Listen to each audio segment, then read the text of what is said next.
What's up, golf addicts, and welcome to the DraftKings After Dark show. It's getting late. I've already recorded 2 shows, and you may notice the DB's not even with me, but here we are. It is the Memorial this week at Jack's Place, Muirfield Village Golf Club in Dublin, Ohio.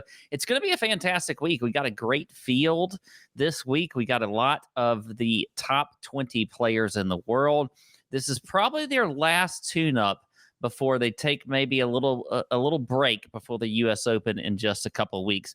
Real quick, I will get into a quick course breakdown here. We've got a par 72 this week. It's playing just over 7,500 yards. You've got bent grass fairways and greens, Kentucky bluegrass rough. It's going to be thick. We've heard it's thick and luscious. Greens will feature, you got a lot of undulations on these greens. And one of the things I've heard from listening to players and some folks on the grounds this week, they're going to firm up these greens and get them fast. You know, this course was kind of remodeled the last 2 years. You know, when you have a remodeled course, you kind of have to play it a little bit safe. Can't get the greens too quick because they might be a little bit too hard to start. But I think now this grass and everything else has grown into this course. They're going to get these greens, these bent grass greens, quicker and really like how they used to have it and how Jack Nicklaus really liked it. Okay, got a lot of water in play on this course. It's in play on 11 holes this week, and this typically ranks as one of the hardest golf courses on tour. And if you look at the past champions here, though, it is, it's top-notch players like Patrick Cantlay last year, then John Rahm the year before that, then Patrick Cantlay before that, then Bryson DeChambeau. So a lot of guys who are going to be on the shorter end of odds, which I think is something we're going to need to talk about here in just a minute. As far as stats, I'm going to be looking at strokes gained approach, ball striking, around the green play, putting on bent grass greens, par 5 scoring, and bogey avoidance, which I like to look at on difficult courses. Now, let's talk about strategy. As I mentioned, you heard names like Cantlay, Rahm, Bryson DeChambeau. These are all guys that are top players in the world. So they're going to be on the shorter end of the odds, which is where I'm going to be looking for the most part. I just don't think I'm going to get too crazy with like long shot plays this week. Now, we've seen guys like Jason Duffner, William McGirt, won here in, I believe it was like 2016 or 15 or whatever. Those type guys have won here in the past. But I still think this is a course where the cream rises to the top. We got a great field, and I just don't think you can get too crazy on the long odds. So that being said, let's get into it and talk about my favorite plays this week. And I'm going to start with a guy that I absolutely love, and that is Shane Lowry, who is at 20-1 on DraftKings on the sportsbook. We've been so close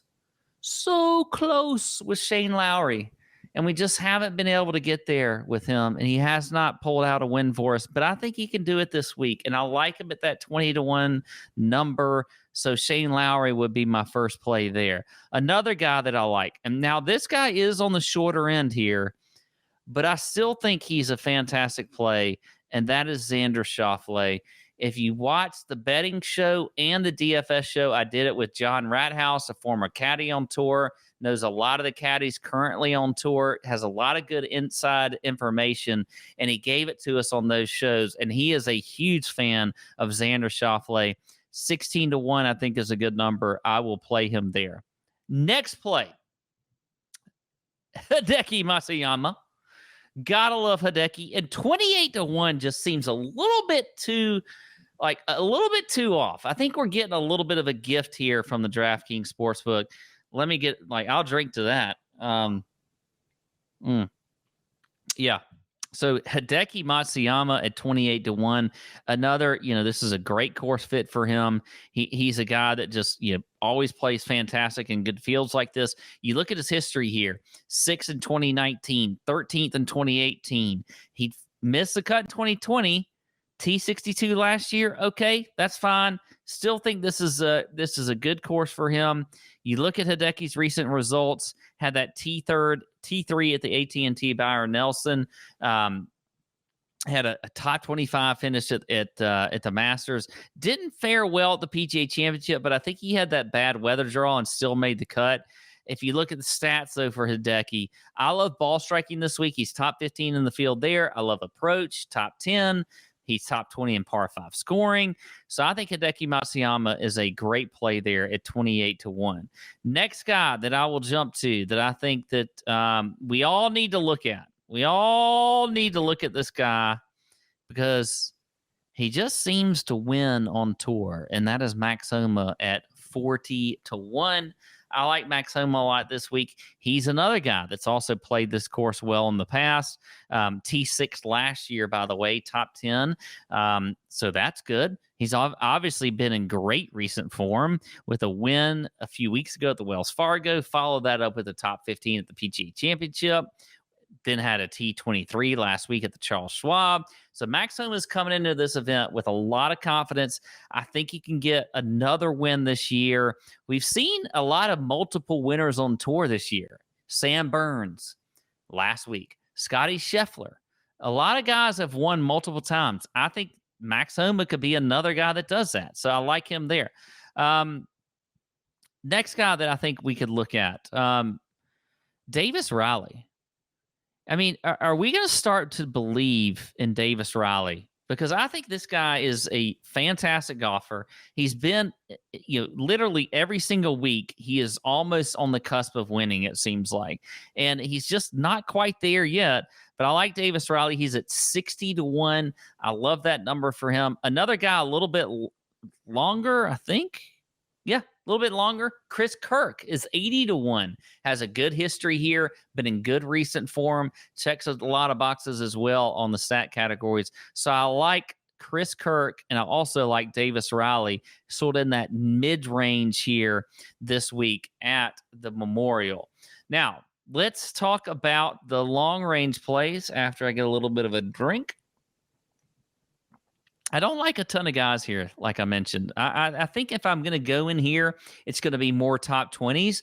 So I'll give you a couple outrights in here, and then we'll talk about some top 20s. Alex Noren, 80-1. I like that from a long-range standpoint. I guess that kind of matches Chris Kirk, which I just said, but whatever. It's late night. I don't care. Lucas Glover is 200-1. Made 5 straight cuts here. A guy that is always good on a good ball striking type golf course, and then he has to putt. And maybe he learns to putt. One of these days, maybe Lucas Glover learns to putt. But I like him at 200-1. A couple others in here. Anirban Lahiri is at 150-1. We've seen him almost win at the Players Championship and been playing well all year long. So I like Anirban Lahiri as well. Other than that, I think really where your value is on the long shots is more in the top 20s. So let's just talk about some top 20s here that I like this week. On the shorter end, okay? On the shorter end, top 20s that I like. Cam Young, plus 140.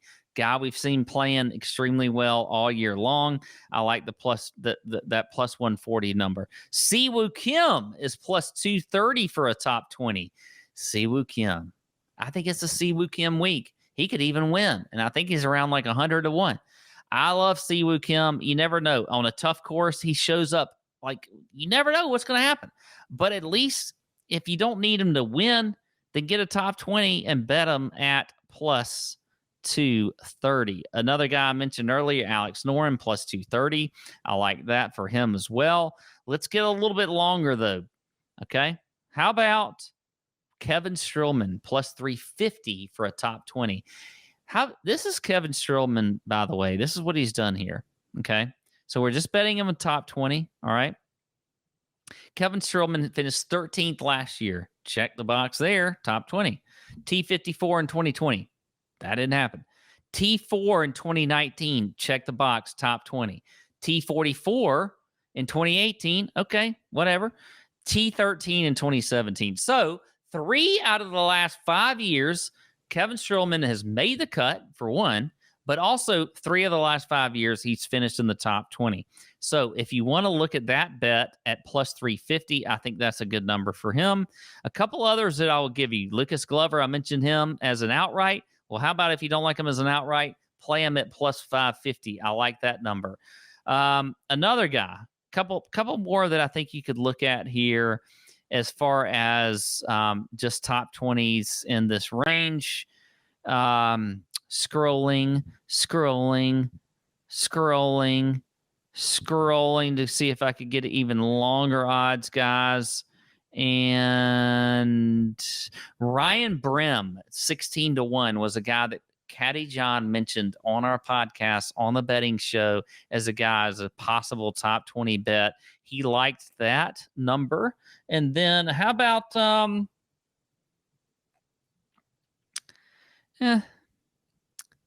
about a couple more that I could look at in this range? Caddy John mentioned Patrick Rogers at plus 50. He liked that one. Outside of that, I think that's it for me. That's all I got. And that's probably all I got for the DraftKings After Dark show. But thank you for joining me. I had to do it by myself. DB left me high and dry. He's on vacation, so he says. Either way, I hope you all have a great Memorial Week. This is, again, a fantastic course, fantastic field. And that's all I got. Out!